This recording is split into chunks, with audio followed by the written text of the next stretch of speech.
착하고 귀엽게 생겨서 왠지 팀 내에서 씹덕몰이상을 담당하거나 혹은 보컬 라인을 맡을 것처럼 생긴 이 사람은 그의 목소리를 딱 듣게 되는 순간 반전의 매력에 한 번 더 놀라게 되는데요. 귀여운 외모와는 전혀 상반되는 낮은 목소리를 가지고 있고 그의 랩을 한 번 들으면 그 매력에서 헤어나올 수 없게 되죠. 오늘 아이돌 깨알 정보에서 소개할 아이돌은 어렸을 시절 너는 랩 못할걸? 라는 말에 발끈하여 랩을 시작하고 연습해서 세계 최정상의 자리에까지 앉게 된 바로 그 멤버 방탄소년단의 슈가입니다. 잠깐! 많은 분들이 방탄 이벤트에 뒤늦게 참여하여서 아쉬워하는 분들이 많으셨는데요. 그래서 이번에도 그런 분들을 위하여 특별한 이벤트를 준비했습니다. 이 영상을 보시고 영상에 소개되지 않았었던 슈가만의 특징이나 TMI, 정보들을 댓글로 마구마구 적어주세요. 추첨을 통하여서 한 분에게 하우스 오브 BTS 팝업 스토어에서 직접 공수한 콘서트백을 선물로 드립니다. 그 전에 좋아요와 구독 알고 계시겠죠?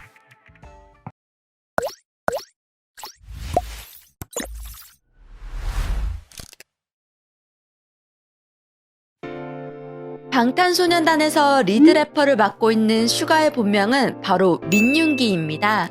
슈가의 예명을 보면 슈가라고 생각하시는 분들이 많으신데 사실은 슈가가 아니라 SUGA가 맞는 표현이라고 하는데요. 이 예명을 가지게 된 이유에는 여러 가지 설들이 있는데 하나는 피부가 엄청나게 하얗고 웃을 때 예쁘고 달콤해서 슈가가 됐다는 설도 있고 힙합에서는 너무 달콤하면 안 된다라는 이유로 R을 뺀 슈가가 됐다는 설도 있죠. 또 하나는 학창시절 농구부에서 슈팅가드를 맡았던 것에서 모티브를 따 슈가를 선택했다는 설도 있기는 해요. 하지만 인터뷰에서는 복싱이 터프하지만 정교한 기술이 필요하기 때문에 스윗 사이언스라고 불리는 것에서 영감을 얻었다고 밝힌 바가 있죠. 사실 예명의 본래 뜻에 대한 의견은 분분한데 본인은 딱히 신경을 안 쓴다고 해요. 그래서 매번 예명 뜻을 설명할 때마다 이유가 달라진다고도 하죠. 얼굴이 굉장히 하얗기 때문에 멤버들 사이에 세워두면 혼자 조명 3개 정도는 더 켜둔 것처럼 하얘서 유난히 형형색색의 화려한 머리 색깔이 더욱 어울리는 멤버인데요. 그래서 그런지 민트색이나 금발, 분홍색, 애쉬블루 등 머리 색상이 아주 다양한 멤버 중 한 명이에요. 하도 염색을 많이 시켜서 나중에 탈모가 오면 빅히트에 청구할 거라는 말도 우스갯소리로 한 적이 있었죠. 직설적인 랩 가사와 강렬한 스타일과는 다르게 동글동글 귀엽게 생긴 외모는 웃을 때 인매가 시원하게 찢어지며 웃을 때마다 생겨나는 입동글이 심히 귀여운 포인트라고 할 수 있는데요. 그래서 그런가 카카오 프렌즈의 캐릭터인 아기어 피치와 많이 닮았다고 합니다. 뿐만 아니라 지방이나 포켓몬스터의 우파, 누오, 메타몽도 닮았다고 하네요. 한참 한국의 포켓몬고가 유행했을 때 RM이 누오에게 온순한 슈가라는 이름을 붙여준 적도 있다고 합니다. 다리가 가늘어서 체격 또한 굉장히 왜소해 보이는 슈가는 방탄소년단 안에서도 가장 마른 체중임에도 불구하고 어깨는 꽤나 다부진 편인데요. 사실 슈가는 연습생 시절 멤버들 피셜로는 가장 덩치가 있는 편이었다고 합니다. 시원시원하게 떡 벌어지는 직각 어깨를 가지고 있어서 전체적인 몸선이 각졌지만 옷핏이 굉장히 좋은 편이죠. 13살 때부터 미디 작업을 시작했던 슈가는 스튜디오에서 아르바이트를 하며 작곡, 편곡을 익혔었고 덕분에 녹음 장비나 음향 장비도 능숙하게 다룰 수 있다고 하는데요. 그래서 직접 프로듀싱을 하는 경우도 상당하며 믹스테이프를 내기도 합니다.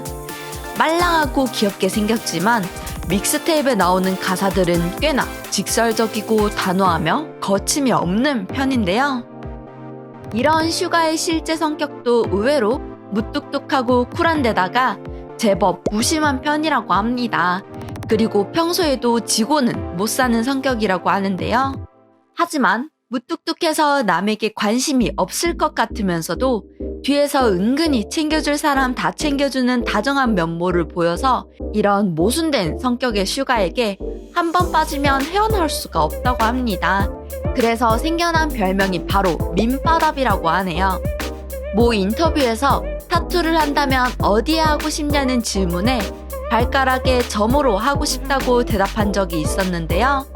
이유는 후에 자선 사업을 하고 싶은데 타투를 했다가 혹여나 타인에게 안 좋게 보여질까봐 그런다는 걸 보면 여러모로 진중한 면모를 가지고 있는 모습 또한 알 수 있습니다. 민윤기 하며 많은 팬들이 떠올리는 것이 바로 슈기력인데요. 워낙 무기력하고 일상 대부분이 잠인데다가 만사를 귀찮아하는 성격을 가지고 있기 때문에 자주 누워있는 모습들이나 무기력해 보이는 모습들이 발견된다고 한답니다. 지민편에서도 언급을 했었지만 사람이 누워있지 않을 법한 곳에 누워있으면 지민이고 누워있을 법한 곳에 누워있으면 그게 바로 슈가라고 한 것이죠. 하지만 본인이 좋아하는 일에 있어서는 게으름을 피우지 않고 최선을 다해 한다고 밝힌 적이 있습니다. 실제로도 BTS 컴백쇼에서 하루 종일 작업실에서 작업을 하는 슈가의 모습이 발견된 적이 있었죠. 하지만 한 인터뷰에서는 다음 생에는 돌멩이로 태어나서 아무것도 안 하고 싶다라는 명언을 날려서 이후에 멤버들이 슈가를 놀릴 때 자주 써먹는다고 합니다. 가족관계는 이남 중 막내라고 하는데요. 어렸을 적에 아버지가 슈가에게 애칭으로 송월이라고 불렀다고 하는데 지금도 송월아 하면 대답한다고 하네요. 송월은 아버지가 부르시던 애칭 겸 아명인데 소나무 송자에 달 월자를 써서 풍류를 즐기라는 뜻으로 붙여주셨다고 합니다. 또한 형과의 우애도 엄청나게 깊은 것으로 알려져 있는데요. 현재 자신이 음악을 할 수 있는 건 형이 자신을 믿어줬기 때문이고 슈가 역시도 곡 작업을 하면 형에게만 들려줬었고 오디션에 합격한 사실도 형에게 가장 먼저 알려줬었다고 합니다. 하지만 이런 슈가에게도 연습생 시절의 고난은 있었는데요. 데뷔 전 언더 활동 시절에는 스튜디오에서 버는 수입으로는 식비와 교통비를 내기에도 벅찼었다고 하네요. 연습생 생활 당시에는 생활고 때문에 배달 아르바이트를 하다가 사고를 당해서 어깨를 다치는 일이 있었다고 합니다. 농구를 굉장히 좋아했었고 덩치도 제법 컸기 때문에 본인도 키가 180cm 이상 클 수 있을 것이라 기대했었지만 어깨의 부상 때문에 운동을 하지 못하게 되고 근육이 빠지면서 키가 크지 않았다고 언급한 적이 있었죠. 이 어깨 부상에 비슷한 시기에 우울증, 강박증, 대인기피증을 앓는 등 육체적과 정신적으로 많이 힘들어 했었다고 합니다. 고등학생 시절에는 농구부의 부원이었었고 농구로 대회에서 우승도 여러 번 했었다고 합니다. 그래서 포지션이 되게 포인트 가드나 슈팅 가드였다고 하는데요. 무기력한 평소 모습과 농구할 때의 갭이 심해서 팬들은 농구공 잡기를 기대하고 있었고 그 기대에 부응해주듯 아육대에서 농구 선수로 출전하여 4골을 기록하기도 했었죠. 고등학생 때는 농구부 활동과 동시에 선도부 활동도 했었는데 선도부였음에도 불구하고 선생님한테 받을 수 있는 31가지 벌은 종류별로 다 받아봤다고 하네요. 어딘가 모르게 청춘이라는 단어를 의인화한다면 슈가가 떠오르고는 하는데요. 빅히트 이사에 따르자면 화양연화라는 단어를 통해서 청춘을 표현하자는 부분에 대해 어느 정도 합의가 되고 나서는 가장 먼저 떠오른 것도 바로 슈가였다고 합니다. 슈가는 최근에 아이유의 나이 시리즈 중 에잇의 프로듀싱과 피처링을 맡기도 했었고 최근에는 믹스테이프를 발매하면서 팬들과 꾸준히 음악적으로 소통하고 있는데요. 방탄소년단으로서의 슈가의 활동도 기대가 되지만 어거스트 D로서의 활동도 기대가 많이 됩니다. 재미있게 보셨나요? 그렇다면 좋아요와 구독 눌러주시고요. 혹시라도 요청하고 싶은 아이돌이 있다면 언제든지 댓글로 요청해주세요. 이상 여러분들의 가장 가까운 K-POP 친구 아이돌 깨알 정보였습니다.